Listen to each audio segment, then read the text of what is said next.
All right, today we are going to start the third lesson in our quadratics unit, which is going to be on something called completing the square. So let's get started on the do now. It's telling us that C equals this expression G, which we're told what G is right down here, and then it's telling us they want to do 3 times whatever F is, which we're being told what F is right here.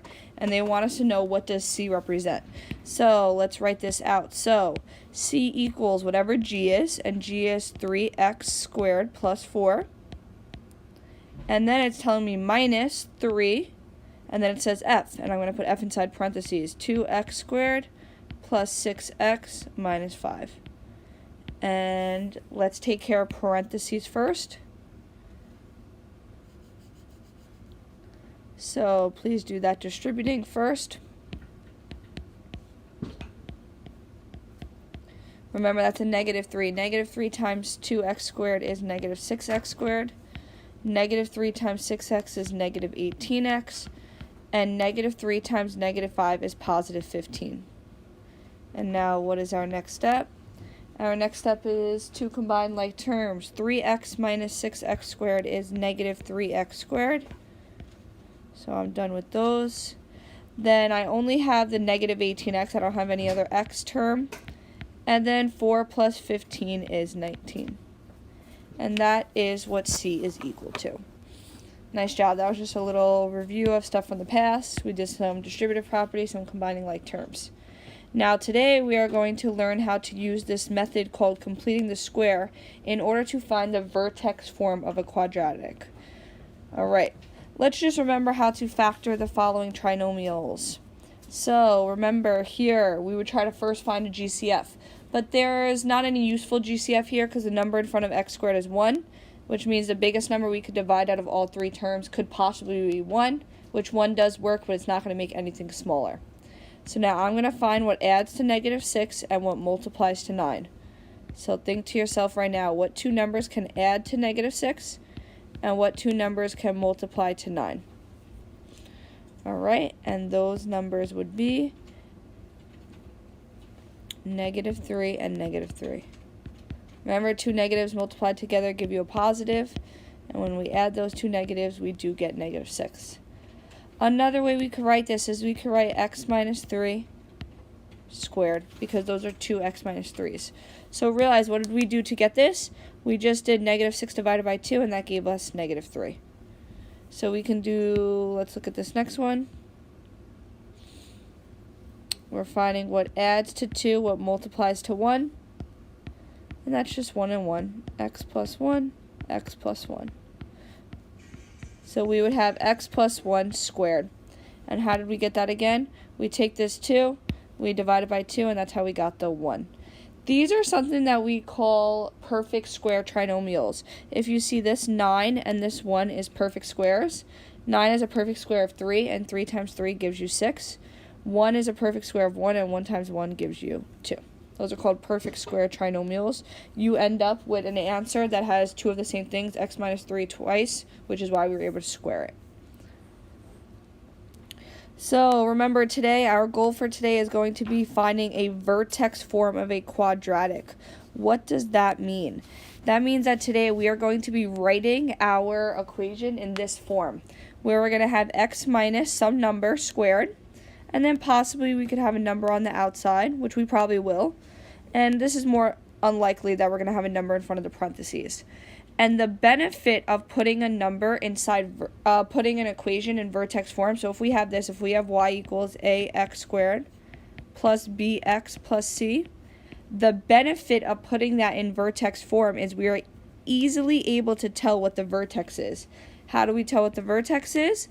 The number inside parentheses is our x of our vertex, but the problem is we need to switch the sign. If it's a negative, we need to make it positive. If it's positive, we need to make it negative. And then the number on the outside is going to be our y. We don't need to switch the signs for that. So the benefit of putting a quadratic equation in vertex form is we are easily able to see what the vertex is. The number inside the parentheses, we switch the sign, and that will be our x of our vertex. And the number outside of our parentheses, that will be our y. So how are we going to do that today? Today we are going to use inverse operations in order to bring the c value to the right side of the equation. We are then going to take half of the b value, square it, and add that to both sides of the equation. We will then factor the left side of the equation.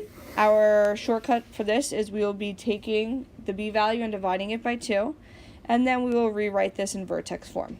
You'll see what I mean in a minute. Alright, here's a nice example. We have this equation right here, and we are trying to put this in vertex form. So, we are going to put our 32, we want to bring this 32 to the other side. In order to do that, I'm going to subtract 32 from both sides.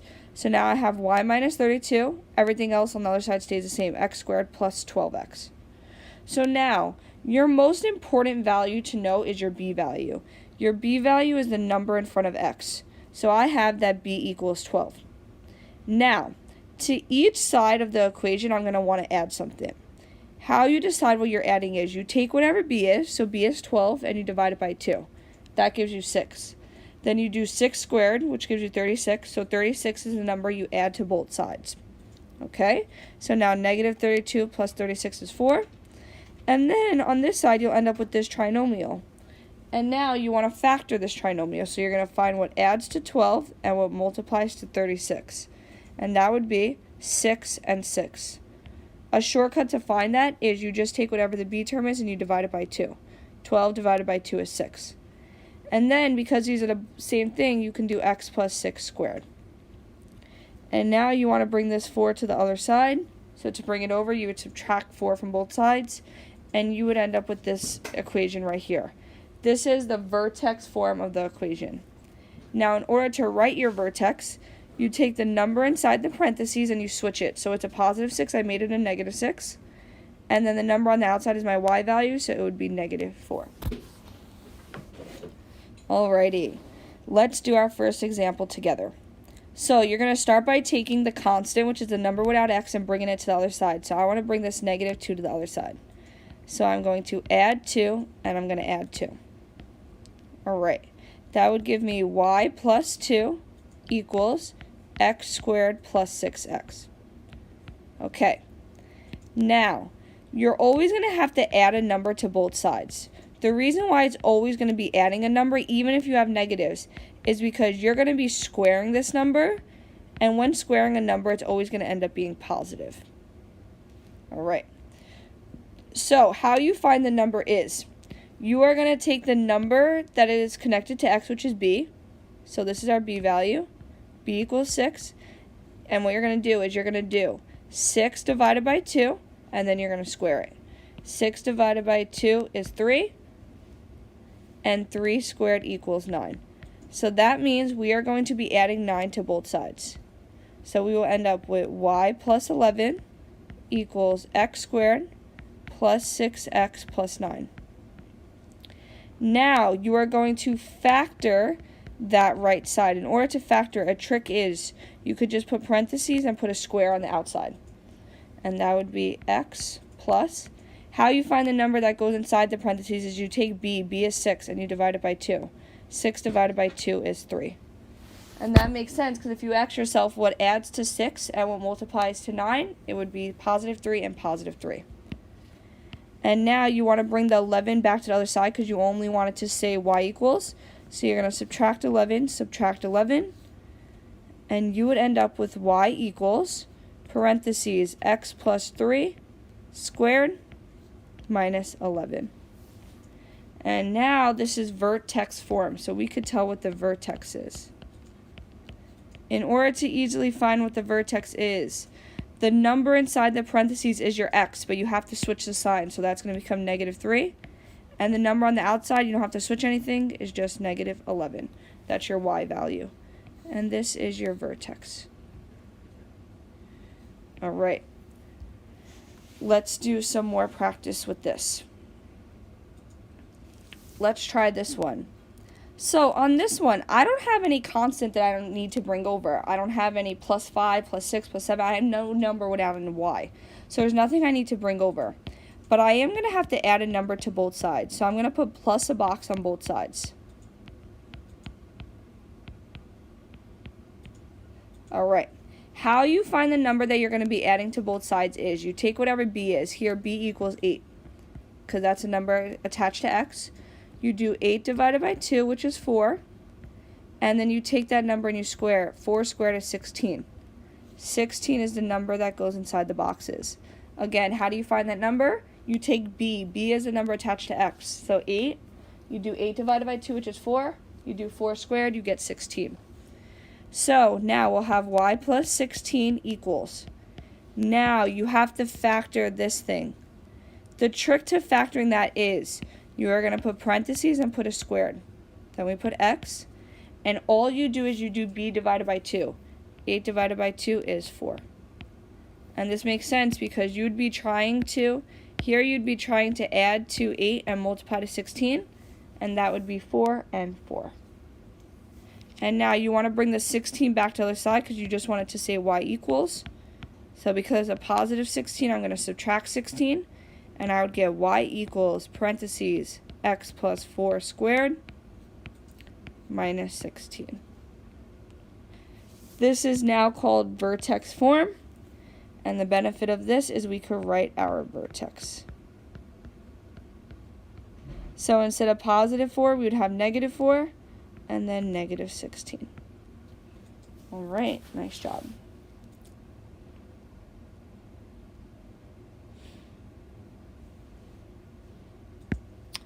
Alrighty, let's look at this one. So, you always want to bring your c term, the constant, the number without x, to the other side. So it's a positive 11. Think, how would we bring it to the other side? We're going to subtract 11. So now I would have y minus 11. I'm going to put my plus boxes on each side equals x squared minus 2x plus a box. First step is you bring your constant over and then you add a box to both sides. Now the number that goes inside the box is, you are going to take whatever b is. b is negative 2. It's a number attached to x. You are going to do negative 2 divided by 2 and that equals negative 1. And then you are going to square negative 1. But you need to put it in parentheses. So parentheses negative 1 squared equals 1. It always has to be a positive number. So if you didn't put it in parentheses, if you just said negative 1 squared, that would tell you negative 1. That is incorrect. You always need to end up with a positive number. And negative 1 squared is positive 1 when you put it in parentheses. Now let's look at this side. We would have y negative 11 plus 1 is negative 10. And then on the right side, we are going to put this in parentheses, square it, and we're going to write x. To find the number that goes in parentheses, you divide by 2. Negative 2 divided by 2 is negative 1. And your very last step is, we don't want to have the minus 10 there, so we are going to add 10 to both sides. Add 10. And that will leave us with y equals parentheses x minus 1 squared plus 10. And the benefit of this is it will be very easy for us to find our vertex. To find your vertex, you take whatever number is in parentheses, which is negative 1, and you flip it. So now we're going to make it positive 1. And then the number on the outside is 10. Put that in parentheses. So our vertex is 1, 10. And let's look at this last you-do problem. All right. First step. Go back and read the steps. What is our first step? Our first step is to bring this 27 to the other side. You bring the constant over. We don't want positive 27, so we are going to subtract 27. So we would get y minus 27. Add a box to both sides equals x squared minus 10x. Add a box to both sides. Okay. Now we are going to ask ourselves what number would go inside those parentheses. So let's take our number, which is negative 20, our b value, which is negative 10.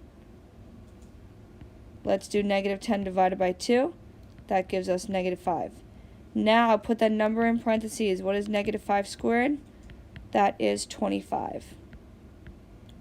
25 is now the number that you will be adding to both sides.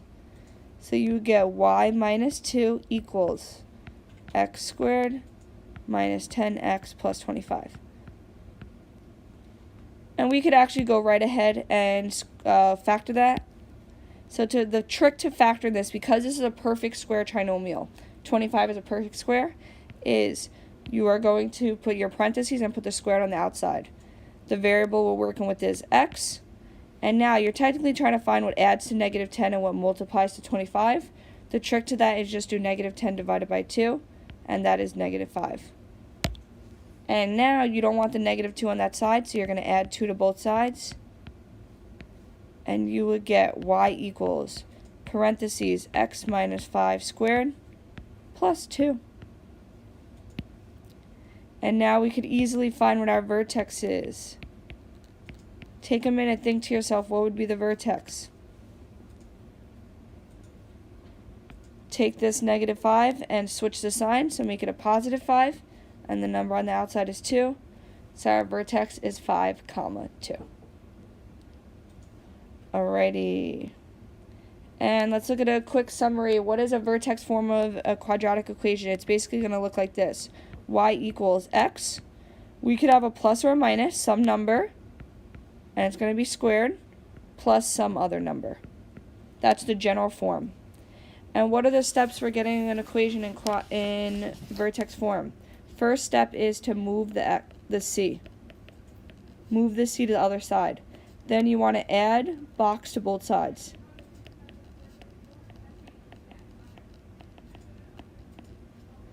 Then, to find the number in box is, you are going to take whatever b is, divide it by 2, and then you square that.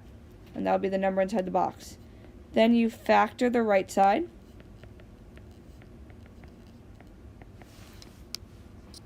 The trick to factoring the right side is you're going to have parentheses squared. You're going to put the x, and the number that goes right there is whatever b divided by 2 is.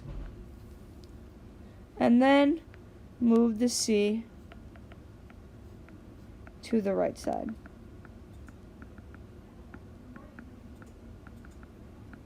And remember, your vertex is whatever number's inside that parentheses, change the sign, and then you will have the other number as your y value. And now, complete the exit ticket to show your understanding of rewriting quadratic equations in vertex form. And remember, if you're having a little trouble with that, these are the steps, and you have those example problems to follow.